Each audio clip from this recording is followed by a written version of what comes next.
କୋଟିଏରେ ଏମିତି ଗୋଟିଏ ମଣିଷ ମିଳିଥାଏ ଯିଏକି ତୁମଠାରୁ ଧୋକା ଖାଇଲା ପରେ ମଧ୍ୟ କେବେ ବି ତୁମର ଖରାପ ଚିନ୍ତା କରିନଥାଏ। ଯଦି ତୁମକୁ ଉପରକୁ ଉଠିବାକୁ ଇଚ୍ଛା, ତେବେ ତୁମକୁ ସେଇ ସବୁ ଜିନିଷ ଛାଡ଼ିବାକୁ ପଡ଼ିବ ଯାହା ତୁମକୁ ତଳକୁ ଟାଣୁଛି। କର୍ମ ଯେମିତି ହେଉନା କାହିଁକି, ଯେବେ ଯାଏଁ ତୁମେ ତୁମ କର୍ମକୁ ସମ୍ମାନ କରିନାହଁ, ସେତେବେଳେ ଯାଏଁ ତୁମେ ଜୀବନରେ ସଫଳତା ପାଇପାରିବ ନାହିଁ। ସମ୍ପର୍କ ତାକୁ ହିଁ କୁହାଯାଏ ଯେଉଁଠାରେ ଶବ୍ଦ କମ୍, ବୁଝିବା ଅଧିକ ଥାଏ, ଯେଉଁଠାରେ ଝଗଡ଼ା କମ୍, ପ୍ରେମ ଅଧିକ ଥାଏ, ଯେଉଁଠାରେ ଆଶା କମ୍, ବିଶ୍ୱାସ ଅଧିକ ଥାଏ। ଶରୀର ସୁନ୍ଦର ଥାଉ କି ନଥାଉ, କିନ୍ତୁ କହୁଥିବା ଶବ୍ଦଗୁଡ଼ିକ ସୁନ୍ଦର ହେବା ନିହାତି ଦରକାର। କାହିଁକି ନା ଲୋକ ଚେହେରା ଭୁଲି ଯାଆନ୍ତି, କିନ୍ତୁ କହିଥିବା କେଇ ପଦ କଥା ମନ ଭିତରେ ବସା ବାନ୍ଧି ହେଇ ରହିଯାଏ। ନିଜର କରିବାକୁ ତ ସମସ୍ତେ ଜୋର ଦେଇ କୁହନ୍ତି, କିନ୍ତୁ ଯେବେ ସ୍ୱାର୍ଥ ପୂରିଯାଏ ସମସ୍ତେ ଆପେ ଆପେ ଦୂରେଇ ଯାଆନ୍ତି। ମନକୁ ଯେତେ ନିର୍ମଳ ରଖିବ, ସାରା ଜଗତଟା ସେତେ ନିର୍ମଳ ଦିଶିବ। ନିଜକୁ ଯେତେ ସତ୍ ରଖିବ, ସାରା ସଂସାରଟା ସେତେ ସତ୍ ଲାଗିବ। ଯାହାକୁ ସାହାଯ୍ୟ କରିଛ ତାକୁ ଭୁଲିଯାଅ, କିନ୍ତୁ ଯାହାଠାରୁ ସାହାଯ୍ୟ ପାଇଛ ତାକୁ କେବେ ଭୁଲ ନାହିଁ। କାରଣ କାହାର ସାହାଯ୍ୟକୁ ଭୁଲିବା ଯାହା ଈଶ୍ୱରଙ୍କୁ ଅସମ୍ମାନ କରିବା ସହ ସମାନ ହୋଇଥାଏ। ଯିଏ ଧୈର୍ଯ୍ୟର ସହିତ ଅପେକ୍ଷା କରିବା ଜାଣିଥାଏ, ତା ପାଖକୁ ସବୁ ଜିନିଷ କୌଣସି ନା କୌଣସି ପ୍ରକାରରେ ନିଶ୍ଚିତ ପହଞ୍ଚିଥାଏ।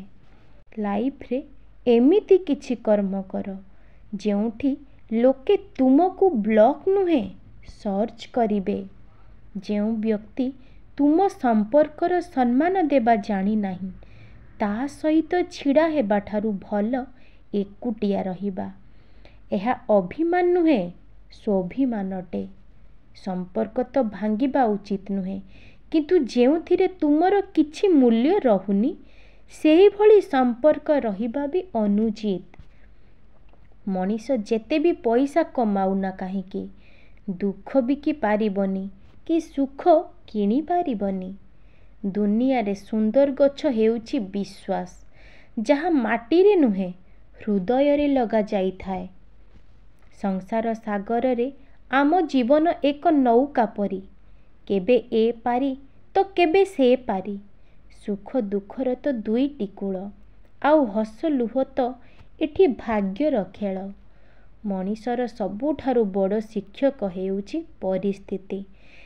ଏଥିରୁ ମଣିଷ ଯାହା କିଛି ଶିକ୍ଷା ପାଏ, ତାକୁ ସେ କେବେ ବି ଭୁଲି ପାରେ ନାହିଁ। ଯେଉଁ ଲୋକ ସବୁବେଳେ ଅନ୍ୟ ଓଠରେ ହସ ଫୁଟାଏ, ସମସ୍ତଙ୍କୁ ଖୁସିରେ ଦେଖିବାକୁ ଚାହେଁ, ସେହି ଲୋକ ହିଁ ଅସମୟରେ ଏକା ରହିଯାଏ। ଯିଏ ଚାଲିଯାଇଛି ସେ ପୁଣି ଥରେ ଫେରି ଆସିନଥାଏ, କିନ୍ତୁ ଜୀବନରେ ଏମିତି ଏକ ମୋଡ଼ରେ ସେ ନିଶ୍ଚୟ ତୁମକୁ ଖୋଜିବ, ଯେତେବେଳେ ତୁମେ ତା ପାଖରେ ନଥିବ। କିଛି ନୂଆ ପାଇବା ଆଶାରେ ସେମାନଙ୍କୁ ହରେଇ ଦିଅ ନାହିଁ, ଯେଉଁମାନେ ଆରମ୍ଭରୁ ତୁମର। ଯାହାର ଶରୀର ସୁନ୍ଦର ତାଙ୍କୁ ସମସ୍ତେ ପସନ୍ଦ କରନ୍ତି, ଯାହାର ହୃଦୟ ସୁନ୍ଦର ତାଙ୍କୁ ଈଶ୍ୱର ପସନ୍ଦ କରନ୍ତି। ଜୀବନ ଏକ ଶୂନ୍ୟ ଲମ୍ବା ପଥଟିଏ, ଜଣା ନାହିଁ ସେଥିରେ କେତେ ଯେ ଇଚ୍ଛା ଭରି ରହିଛି। ଯାହା ପୂରଣ ହେଲା ତାହା ନିଜର, ଆଉ ଯାହା ନ ମିଳିଲା ତାହା ସ୍ୱପ୍ନ। ସୁନ୍ଦର ଶରୀର ଆଉ ସୁନ୍ଦର ଥିବା ଚେହେରା ବଜାରରେ ହଜାରେ ମିଳିବେ, କିନ୍ତୁ ହୃଦୟରୁ ସୁନ୍ଦର ଥିବା ମଣିଷ ଗୋଟିଏରେ ଗୋଟିଏ ମିଳିଥାଏ। ଜୀବନରେ ଯେତେ ଦୁଃଖରେ ଥିଲେ ବି ଏମିତି ସବୁବେଳେ ଖୁସିରେ ରୁହ। ଦେଖିବ ତମ ଖୁସି ଦେଖି ଦୁଃଖ ବି ଦୂରେଇ ଯିବ। ଜୀବନରେ କିଛି କଷ୍ଟ ଏମିତି ଥାଏ ଯାହା ବଞ୍ଚିବାକୁ ଦେଇନଥାଏ, ହେଲେ କିଛି ଦାୟିତ୍ୱ ଏପରି ମଧ୍ୟ ଥାଏ ଯାହା ମରିବାକୁ ବି ଦେଇନଥାଏ।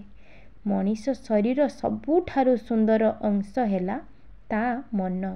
मन जदि सफा नथिबो ताहेले चमकुथिबा चेहरा रे भी कौनसी मूल्य रहे नहीं।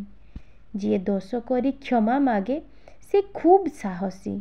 जे प्रतिशोध न नहीं क्षमा करी दिए से शक्तिशाली। आउ जे सबु किछि भूली जाए से बड़ भाग्यशाली। परिस्थिति समस्तंकु बदलई दिए, काहाकू चुप करई दिए तो आउ काहाकू पत्थर सजेई दिए। केही जणे ठीक कहिछंती, पानी भितरे न पशिले जेमिति पहरा शिखी हुए नहीं, ठीक सेमिति खराब समय न आसिले ना मनीष चिन्ही हुए नहीं। से मनीष को केबे बदलई पारिबो नहीं जे तुमठारु लुचेईकी करुथिबा भूल को निजे ही बुझी पारे नहीं। मु भगवान को एतिके प्रार्थना करुछि जे मते घृणा करुथिबा लोकों को एति खुशी रे रखंतु जे जेमिति तांकर मो विषय रे भाबिबा को समय ही न मिलू।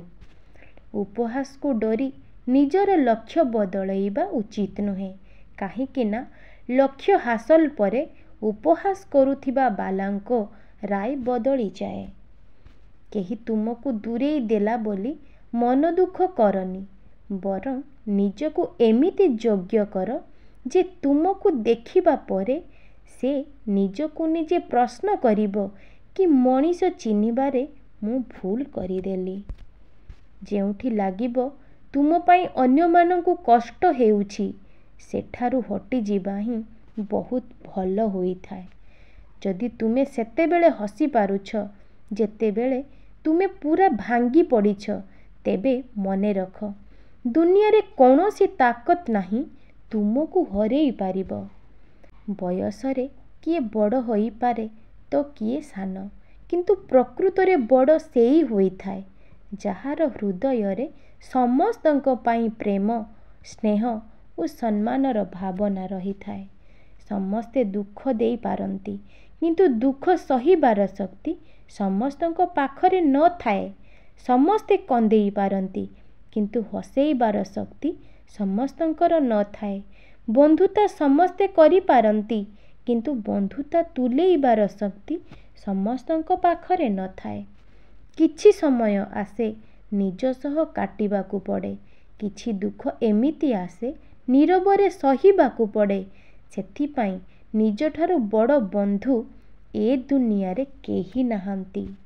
बंधुगण, जदि एही भिडियोटी आपण मानंकु भल लागि थाए, भिडियोटी लाइक करी कमेंट बॉक्स रे जय श्री कृष्ण अवश्य लिखि दियंतु एवं एहीपरि नुआ नुआ भिडियो देखिबा पई आम चैनल सहित जोड़ी होई रुहंतु। पुनर्बार देखा हेबो एक नूतन भिडियो माध्यम रे। से पर्यंत विदाय दियंतु। नमस्कार।